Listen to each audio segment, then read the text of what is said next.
Hello everyone, welcome in Shipronomics channel. Students, आप लोगों में से जो असिस्टेंट प्रोफेसर मध्य प्रदेश के लिए प्रिपेयर कर रहे हैं, बहुत सारे मेरे पास मैसेज आ रहे हैं कि मैम डेवलपमेंट का जो टॉपिक है इसकी तैयारी कैसे की जाए। तो मैं इसके बारे में इस वीडियो में बताऊंगी कि असिस्टेंट प्रोफेसर मध्य प्रदेश के लिए आप लोगों का टॉपिक क्या है और उसको किस प्रकार से छाट कर करके पढ़ना है। First let me introduce myself. Student, I am doctor Shipra Srivastava and I'm UGC NET qualified and JET qualified and PhD from University of Jammu. I'm member of Indian Economics and Allied Sciences Association, and this is my mobile number 84390 You can message me on this number, but please don't spam students. And ये मेरा app है शिप्रोनॉमिक्स। इस app को आप Google Play store से download कर सकते हैं।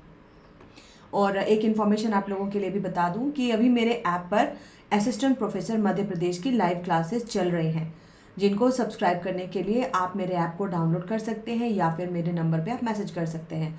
एंड स्टूडेंट, अभी 3 दिनों के लिए कोर्स पर डिस्काउंट भी चल रहा है, तो आप जल्दी से जल्दी इस कोर्स को सब्सक्राइब कर सकते हैं। तो देखो, सबसे पहली बात जो आप लोगों का सिलेबस है, डेवलपमेंट एंड प्लानिंग, ये दोनों है, ठीक है। तो इसमें आपको एक तो यूनिट 3 है और एक यूनिट 4 है। इन दोनों को मिला कर करके आप लोगों का डेवलपमेंट एंड प्लानिंग का जो सिलेबस है वो पूरा होता है। तो यूनिट 3 और यूनिट 4 दोनों की तैयारी क्या अलग करनी है? नहीं, दोनों की तैयारी अलग नहीं करनी है, क्योंकि आपका जो यूनिट 3 है that is growth and development. ये क्या है? ग्रोथ एंड डेवलपमेंट, विकास का अर्थशास्त्र इसमें आपको पढ़ना पड़ेगा। और यूनिट 4 जो है, यूनिट 4 जिसमें समवट इसी के टॉपिक है, लेकिन यूनिट 4 जो है वो क्या है? Development and planning. तो देखो, जब हम विकास के अर्थशास्त्र की बात करते हैं तो पहले हम ये बताते हैं कि इसका ग्रोथ कैसे हुआ, कौन कौन से इकोनॉमिस्ट आए, उन्होंने क्या क्या बातें बोली और उनके अकॉर्डिंग किस प्रकार से डेवलपमेंट होना चाहिए। तो यूनिट 3 जो आपका है उसमें डेवलपमेंट के मॉडल्स आपको पढ़ने हैं। और यूनिट 4 में जब आप आ जाते हो तो एक डेवलप्ड इकोनॉमी में प्लानिंग किस प्रकार से होनी चाहिए, इसको आप पढ़ते हो, ठीक है। तो पहले मैं यूनिट 3 को क्लियर कर दूं। यूनिट 3 में सबसे पहले आप लोगों को बहुत सारे मॉडल्स पढ़ने हैं। और लेट मी टेल यू कि असिस्टेंट प्रोफेसर मध्य प्रदेश का जो सिलेबस है वो बहुत एक लेंदी सिलेबस है। इतना लेंदी सिलेबस किसी भी एग्ज़ाम का नहीं है, बहुत लेंदी सिलेबस है। तो इसको अभी तक आई होप आप लोगों में से जो तैयारी कर रहे हैं, आप लोगों ने काफ़ी हद तक इसकी तैयारी कर ली होगी, क्योंकि अब किसी भी समय एग्ज़ाम अनाउंस हो सकता है।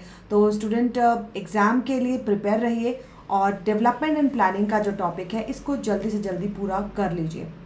और आप लोगों में से जो मेरे ऐप पर पढ़ना चाहते हो तो इसकी भी लाइव क्लासेस अभी चल रही हैं। असिस्टेंट प्रोफेसर एमपी में माइक्रो इकोनॉमिक्स और डेवलपमेंट, इन दोनों की लाइव क्लासेस चल रही हैं। तो देखो, सबसे पहले आपको क्या इसमें करना है, जितने सारे मॉडल्स हैं उन मॉडल्स को आपको करना है। मॉडल्स में लुईस का मॉडल है, लुईस के साथ हैराडॉमर का मॉडल है, हैराडॉमर के साथ मीड का मॉडल है, फायरेनिस का मॉडल है। तो जितने भी मॉडल्स हैं इनको पहले आपको कर लेना है। और खासकर यहाँ पर रॉबिन्सन,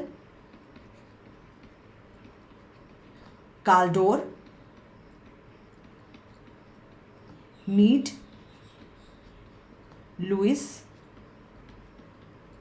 फायरेनिस, ये इंपॉर्टेंट मॉडल्स हैं जो आपको कर लेने चाहिए सबसे पहले। विकास के दृष्टिकोण के साथ कुछ और जो मॉडल्स इसमें दिए हुए हैं, संतुलित एवं असंतुलित विकास का मॉडल, ये भी बहुत इंपॉर्टेंट, इससे सवाल आते हैं। बिग पुश या प्रबल धक्का, न्यूनतम प्रयास और निम्न आय जाल संतुलन। तो निम्न आय जाल संतुलन, ये सारे आपको करने के बाद, क्योंकि ये सारे मॉडल्स जो हैं इम्पॉर्टेंट हैं। अब आप इन मॉडल्स को कहाँ से करोगे? अगर आप हिंदी मीडियम के स्टूडेंट्स हैं तो आपको इनके लिए जो अच्छी बुक है स्टूडेंट, आप मिश्रा एवं पुरी को फॉलो कीजिए। इसमें आपको ये सारे मॉडल बहुत ही अच्छे से दिए हुए हैं और इसको बहुत ही अच्छे से आप कवर कर लोगे। अगर आप इंग्लिश मीडियम के स्टूडेंट हैं तो एच.एल. आहूजा की बुक आती है। एच.एल. आहूजा की बुक में ये बहुत ही बढ़िया से कवर किया हुआ है। तो देखो, मिश्रा एवं पुरी की बुक दोनों मीडियम में आती है, हिंदी में भी और इंग्लिश में भी, बट एच एल आहूजा की बुक केवल इंग्लिश में आती है। तो इन सारे मॉडल्स को आप इन दोनों बुक से कवर कर सकते हैं।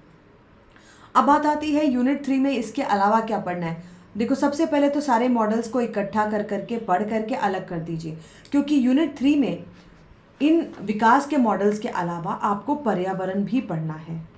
पर्यावरण के कुछ टॉपिक आपको इसमें दिए हुए हैं, और कुछ टॉपिक जो पब्लिक फाइनेंस के हैं उसको भी पर्यावरण के साथ ऐड किया हुआ है। तो पर्यावरण के टॉपिक में आपको सबसे पहले सस्टेनेबल डेवलपमेंट या धारणीयता की अवधारणा आपको पढ़, सस्टेनेबिलिटी क्या होती है, हम अभी के जितने रिसोर्सेज हैं उसका मिसयूज़ ना करें, है ना, ताकि फ्यूचर जनरेशन भी उसको यूज़ कर सके। धारणीयता की अवधारणा आपको पढ़ना है। उसके बाद पर्यावरण और विकास का क्या विरोधाभास है, पर्यावरण और विकास का विरोधाभास, पैराडॉक्स, ये क्या है, बहुत ही सिंपल है ना। सिलेबस बहुत लेंदी कर दिया है, लेकिन उसमें जो चीज़ें दी हुई हैं वो इतनी मुश्किल नहीं है। अगर हमें विकास करना है तो हमें इंडस्ट्री लगानी पड़ेगी, एग्रीकल्चर का विकास करना पड़ेगा, तो उसमें क्या होगा, रिसोर्सेज बहुत ज़्यादा लगेंगे। तो जब हम विकास के रास्ते पे चलते हैं तो पर्यावरण थोड़ा इग्नोर हो जाता है, और अगर हम पर्यावरण को ध्यान देते हैं तो पॉल्यूशन कम फैलना चाहिए, वन की कटाई कम होनी चाहिए, तो हमारा इंडस्ट्रियल डेवलपमेंट कम होने लगता है। तो ये एक पैराडॉक्स चलता है कि भाई किसका विकास किया जाए, पर्यावरण का विकास किया जाए या अपनी इकोनॉमी का विकास किया जाए। ठीक है, अब इसके अलावा आपको आर्थिक पर्यावरण और मतलब ग्रीन अकाउंटिंग कैसे की जाती है इसको पढ़ना है, और रेगुलेशन, पर्यावरण का विनियमन या रेगुलेशन। पर्यावरण का विनियमन, ये जो चैप्टर है स्टूडेंट, इसमें क्या करना है, विनियमन क्यों ज़रूरी है, मतलब जो पर्यावरण है उसका रेगुलेशन क्यों ज़रूरी है और कितने तरीके से किया जाता है, और अभी तक इस पर क्या नियम कानून बने हैं, तो इस पर आपको फैक्ट्स एंड फिगर्स पर ध्यान देना है। ठीक है, कौन कौन से कानून बन चुके हैं, कौन कौन से कानून चल रहे हैं, COP26 की बैठक क्या थी, COP27 की बैठक क्या रही, उनके अपने ड्राफ्ट क्या थे, मसौदे क्या थे, प्लस UNFCCC क्या है ना, एजेंडा 21 क्या है, ये सारी चीज़ें आपको पर्यावरण विनियमन के अंतर्गत ही पढ़नी है। तो ये बहुत इंपॉर्टेंट चैप्टर है, एंड इससे आप ढेर सारे सवाल एक्सपेक्ट कर सकते हैं। ठीक है, इसके बाद स्टूडेंट आपको पर्यावरण के टॉपिक में आ जाता है क्लाइमेट चेंज थोड़ा सा साइंटिफिक टॉपिक है। इसमें जैसे ग्रीन हाउस प्रभाव वाली गैसेस कौन कौन सी हैं, है ना, मीथेन है, नाइट्रस ऑक्साइड है, तो ये सारा क्लाइमेट चेंज क्यों होता है, ग्रीन हाउस इफेक्ट्स क्या है, कौन कौन सी गैसेस ज़्यादा हैं, वायुमंडल की पूरी संरचना, इसमें थोड़ा सा ये साइंस का टॉपिक हो जाता है। और एक और जो टॉपिक है कोज थियरम, या कोज का हम कहते हैं सौदेबाजी। ठीक है, कोज थियरम क्या है, ये भी बहुत ही ईजी है। कोज कहते हैं कि भाई जिनको नुकसान हो रहा है ना, जो उस नुकसान का हिस्सा नहीं है उनको थोड़ा कॉम्पेंसेट कर दो। कॉम्पेंसेट कैसे किया जाए, उनको भुगतान कैसे किया जाए, तो सौदेबाजी कर लो, है ना। तो ये बहुत ही इम्पॉर्टेंट टॉपिक्स हैं और बहुत ही सिंपल टॉपिक है। तो आपका अगर यूनिट 3 आप देखोगे, जिस तरीके से मैंने बांट दिया है उस तरीके से इसको बना लीजिए। पर्यावरण को अलग से पढ़ेंगे और सारे मॉडल्स को अलग से करेंगे। और इसके अलावा स्टूडेंट जो छोटे मोटे टॉपिक होते हैं कि आर्थिक वृद्धि क्या है, आर्थिक विकास क्या है ना, माप के उसके कौन कौन से सूचकांक हैं और उसकी माप कैसे कैसे करते हैं, HDI क्या है, HPI क्या है, ये सारे। तो इतना करने पर आपका यूनिट 3 जो है वो कंप्लीट हो जाएगा। अब आ जाओ आप यूनिट 4 पर। यूनिट 4 जो है ये प्लानिंग का चैप्टर है। ठीक है, डेवलपमेंट एंड प्लानिंग कैसे होनी चाहिए, तो इसमें आप शुरुआत करना निवेश निर्णय से। ठीक है, इसमें शुरुआत करना निवेश निर्णय या इन्वेस्टमेंट डिसीजन कैसे लिया जाना चाहिए, right. Choice of investment criteria जिसको हम कहेंगे, या निवेश का मापदंड, इन्वेस्टमेंट क्राइटेरिया, यहाँ से आप शुरू करिए। इन्वेस्टमेंट क्राइटेरिया के बाद का जो चैप्टर होगा वो होगा कॉस्ट बेनिफिट एनालिसिस। मतलब देखो, वही निवेश अच्छा माना जाएगा जिसमें बेनिफिट ज़्यादा हो और कॉस्ट कम हो। तो कॉस्ट बेनिफिट एनालिसिस में आपको फॉर्मूला पढ़ना होता है कि नेट प्रेजेंट वैल्यू कैसे निकाला जाए। गवर्नमेंट कोई भी निवेश करती है तो उसका नेट प्रेजेंट वैल्यू देखती है कि मान लो कहीं भी अगर रोड भी बनाया जा रहा है, पुल भी बनाया जा रहा है, तो भी तो उसका नेट प्रेजेंट वैल्यू देखना पड़ेगा कि अभी अगर सरकार उसमें निवेश करती है तो उस सरकार को लागत कितनी होगी और बेनिफिट लोगों को क्या मिलेगा, है ना। तो इसमें आपको एक कर्व मैं पढ़ाती हूँ marginal benefit and marginal cost का, तो वो आपको इसमें पढ़ना होगा। एंड इसके साथ ही साथ स्टूडेंट इसमें जो फॉर्मूला है, तो निवेश निर्णय करने के बाद आप करोगे लागत लाभ विश्लेषण। लागत लाभ विश्लेषण के बाद जो थर्ड चैप्टर आपको करना चाहिए that is choice of technique, तकनीक का चुनाव। अब देखो इसको पढ़ने के बाद इसको पढ़ोगे तो आपको चीज़ें ज़्यादा समझ में आएंगी। तकनीक का चुनाव मतलब तकनीक किस तरह की होनी चाहिए, है ना। कैपिटल इंटेंसिव होनी चाहिए या फिर लेबर इंटेंसिव होनी चाहिए, किस तरह की टेक्नोलॉजी होनी चाहिए मार्केट में, ठीक है। इसके बाद कुछ आपको थियरी दिए हुए हैं, जैसे ड्यूअलिज्म क्या है, द्वैतवाद, डुअलिज्म आपको इसमें पढ़ना है। फिर सेंटर पेरिफेरी मॉडल क्या है ना, सेंटर पेरिफेरी मॉडल। देखो सेंटर पेरिफेरी मॉडल आपको हर जगह नहीं मिलेगा, लेकिन इसको एक दिन मैं यूट्यूब पर भी करा दूँ, क्योंकि सेंटर पेरिफेरी मॉडल आपको जल्दी बुक्स में नहीं अवेलेबल होता है। और इसके अलावा क्यूमुलेटिव कॉजेशन क्या है, cumulative causation.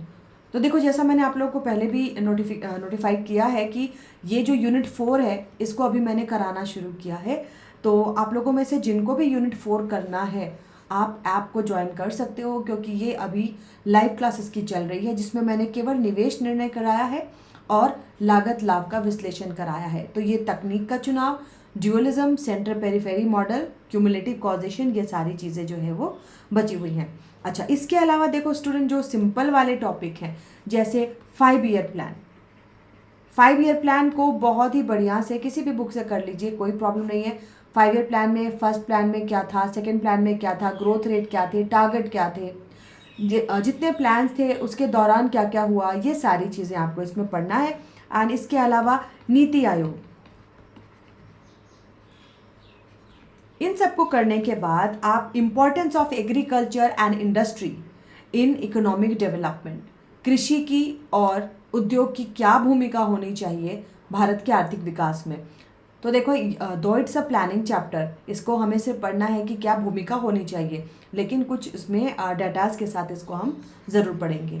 Role of agriculture and industry, ठीक है। और इसमें स्टूडेंट थोड़े से जो थॉट्स दिए हुए हैं इंडियन इकोनॉमिक थिंकर, तो प्लानिंग से रिलेटेड जो थॉट्स हैं उसमें बहुत सारे थिंकर्स के नाम हैं।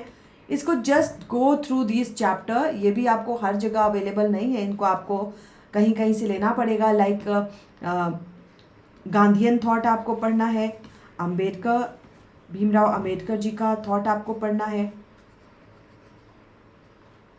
इसके अलावा दीनदयाल उपाध्याय जी का आपको पढ़ना है, ठीक है। एंड टेंगरे, राम मनोहर लोहिया, जे.के. मेहता, अमर्त्य सेन एंड जगदीश भागवती, तो ये सारे थॉट्स आपको करने हैं। तो कुल मिलाकर स्टूडेंट ये जो आपका यूनिट 4 है that is development and planning, इसको आपको कहीं कहीं से असेंबल करके पढ़ना पड़ेगा, क्योंकि सारे एक बुक में आपको अवेलेबल नहीं है। एंड अगर आप हिंदी मीडियम में बुक फॉलो करते हो तो मिश्रा एवं पुरी में लगभग आपको 80% टॉपिक मिल जाएंगे। हिंदी मीडियम के लिए मिश्रा पुरी अच्छी बुक है, और इंग्लिश मीडियम के लिए आप अगर पढ़ते हो तो एच.एल. आहूजा की बुक अवेलेबल है, ठीक है स्टूडेंट। तो ये आपका था यूनिट 3 और यूनिट 4 डेवलपमेंट एंड प्लानिंग का जितना सिलेबस है आपका वो सारा, और इसको जिस तरीके से मैंने कर दिया है इसको आप पूरा करें। एंड जैसा मैं बता चुकी हूँ स्टूडेंट कि इसकी लाइव क्लास चल रही है, आप लोगों में से जो भी इस लाइव क्लास को ज्वाइन करना चाहते हैं आप must download my app Shipronomics, that is available on Google Play Store. ये इसका आइकन है और इसको आप डाउनलोड कर करके मेरी क्लासेस से जुड़ भी सकते हैं। तो अब आई होप मैंने आप लोगों को इसके बारे में पूरी जानकारी दे दी। Thank you so much, bye bye.